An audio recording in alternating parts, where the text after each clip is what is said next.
بسم اللہ الرحمن الرحیم۔ یہ ماہنامہ فضان مدینہ جنوری کا ہے۔ انگوٹھی کیا فرماتے ہیں علماء کرام و مفتیان شرع متی اس مسئلے کے بارے میں کہ بعض لوگ انگوٹھی پر تعویذ، نادر علی یا دیگر متبرک کلمات لکھوا کر اسے پہنتے ہیں تاکہ بیماری وغیرہ سے حفاظت رہے۔ اب معلوم یہ کرنا ہے کہ اس طرح کی انگوٹھی پہننا جائز ہے یا نہیں۔ بسم اللہ الرحمن الرحیم۔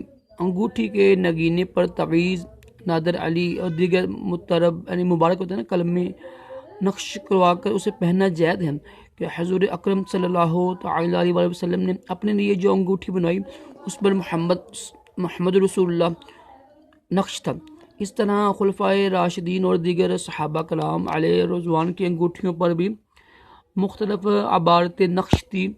البتہ یہ خیال ہے کہ جواز کا حکم اس صورت میں ہے کہ جب مرد کی انگوٹھی چاندی کی ہو، اس کا وزن 4.5 ماشے سے کم ہو، بغیر نگینے کے نہ ہو اور فقط ایک ہی نگینہ لگا ہو۔ بعض لوگ مختلف نگینے پہننے کے شوق میں اپنی انگوٹھی میں ایک سے زیادہ نگینے لگاتے ہیں یا ایک سے زیادہ انگوٹھیاں پہنتے ہیں۔ اس طرح انگوٹھی پر عبارت نقش کروانے کے لیے یا اس کے علاوہ ہی 4.5 ماشے سے زیادہ وزن کی یا بغیر نگینے کی انگوٹھی بنواتے ہیں۔ یاد رہے یہ تمام صورتیں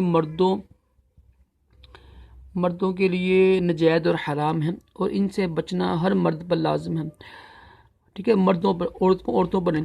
لہذا جو شرائط اوپر بیان کی گئی ہیں ان کے مطابق انگوٹھی بنوا کر پہنی جائے۔ نیز جس انگوٹھی پہ اللہ عز و جل یا رسول اکرم صلی اللہ علیہ وسلم کا نام مبارک یا قرآنی الفاظ یا مبارک کلمات موجود ہوں اسے پہن کر بیت الخلاء جانا مکروہ اور ممنوع ہے، منع ہے۔ لہذا ایسی انگوٹھی کو بیت الخلاء جانے سے پہلے اتار کر باہر کسی محفوظ جگہ رکھ کر دیں، جیب میں ڈال دیں تاکہ بے ادبی نہ ہو۔ واللہ عالم رسول اللہ۔ یہ جو ہے نا ٹھیک ہے جی، صلو علی الحبیب صلی اللہ۔